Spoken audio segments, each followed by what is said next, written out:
இந்த காட்சியை பாருங்க, கடைசி வரைக்கும் பாருங்க. சார் சொல்லுங்கம்மா. கிளம்புறேன் சார். போயிட்டு வாடாம்மா, போயிட்டு வாம்மா. தினமா கேரி பேக்ல குழந்தைங்க உயிரை கொடுத்து வளர்க்குறீங்க. ஜாக்கிரதாம்மா, போயிட்டு வாடாம்மா. அம்மா சாமி, ஒரு நிமிஷம்டா. உங்களுக்கு ஒரு நுட்பமான ஒரு சின்ன செய்தி சொல்றேன், உள்வாங்கிங்களா? நம்ம எவ்வளவுதான் குழந்தைங்களுக்கு செலவு பண்ணி நம்ம வளர்த்தாலும் நாளைக்கு அந்த குழந்தைங்க வளர்ந்து வந்து நம்மளை பாதுகாக்காது. அதனுடைய குழந்தைங்களை தான் பாசத்துடன் பாதுகாக்கும். நம்மளை பார்த்து அந்த குழந்தை அப்படியே கஷ்டக்குது.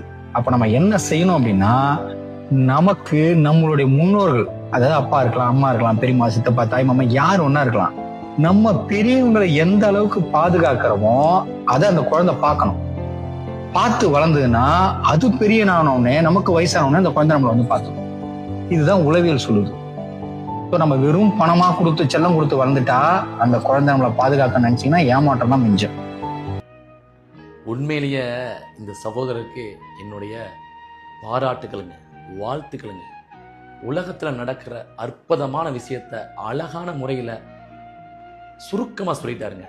இதுதாங்க தற்போது உள்ள நிலவரங்கள்.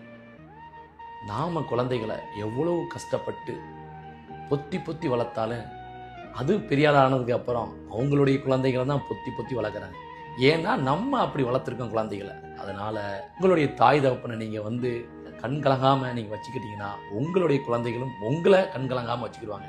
நீங்கள் இப்போவுமே உங்கள் தாய் தகப்பனை வந்து உதாசீனப்படுத்திக்கிட்டு சண்டை போட்டுக்கிட்டு இருந்தீங்கன்னா இதே மாதிரி தான் அந்த குழந்தைகளும் உங்களுக்கு செய்யும். ஏன்னா நீ அன்னைக்கு செஞ்சில, நானும் அப்படி செய்வேன் அப்படின்னு சொல்லிட்டு. ஏன்னா உங்களை பார்த்துக்கிட்டு அந்த குழந்தைகள்லாம் கற்றுக்கிட்டு இருக்காங்க. அதனால் நம்ம நல்லதே செய்வோம், நல்லதே வந்து சொல்லுவோம். குழந்தைகளுக்கு கஷ்டப்படுத்தாமல் உங்களை வளர்த்துக்கிட்டு இருக்கோம் அப்படின்னு சொல்லி வளங்க. அப்போ தான் அந்த குழந்தைகளுக்கு கஷ்டம்னா என்ன தெரியும். உண்மையில் இந்த சகோதரருக்கு என்னுடைய வாழ்த்துக்கள்.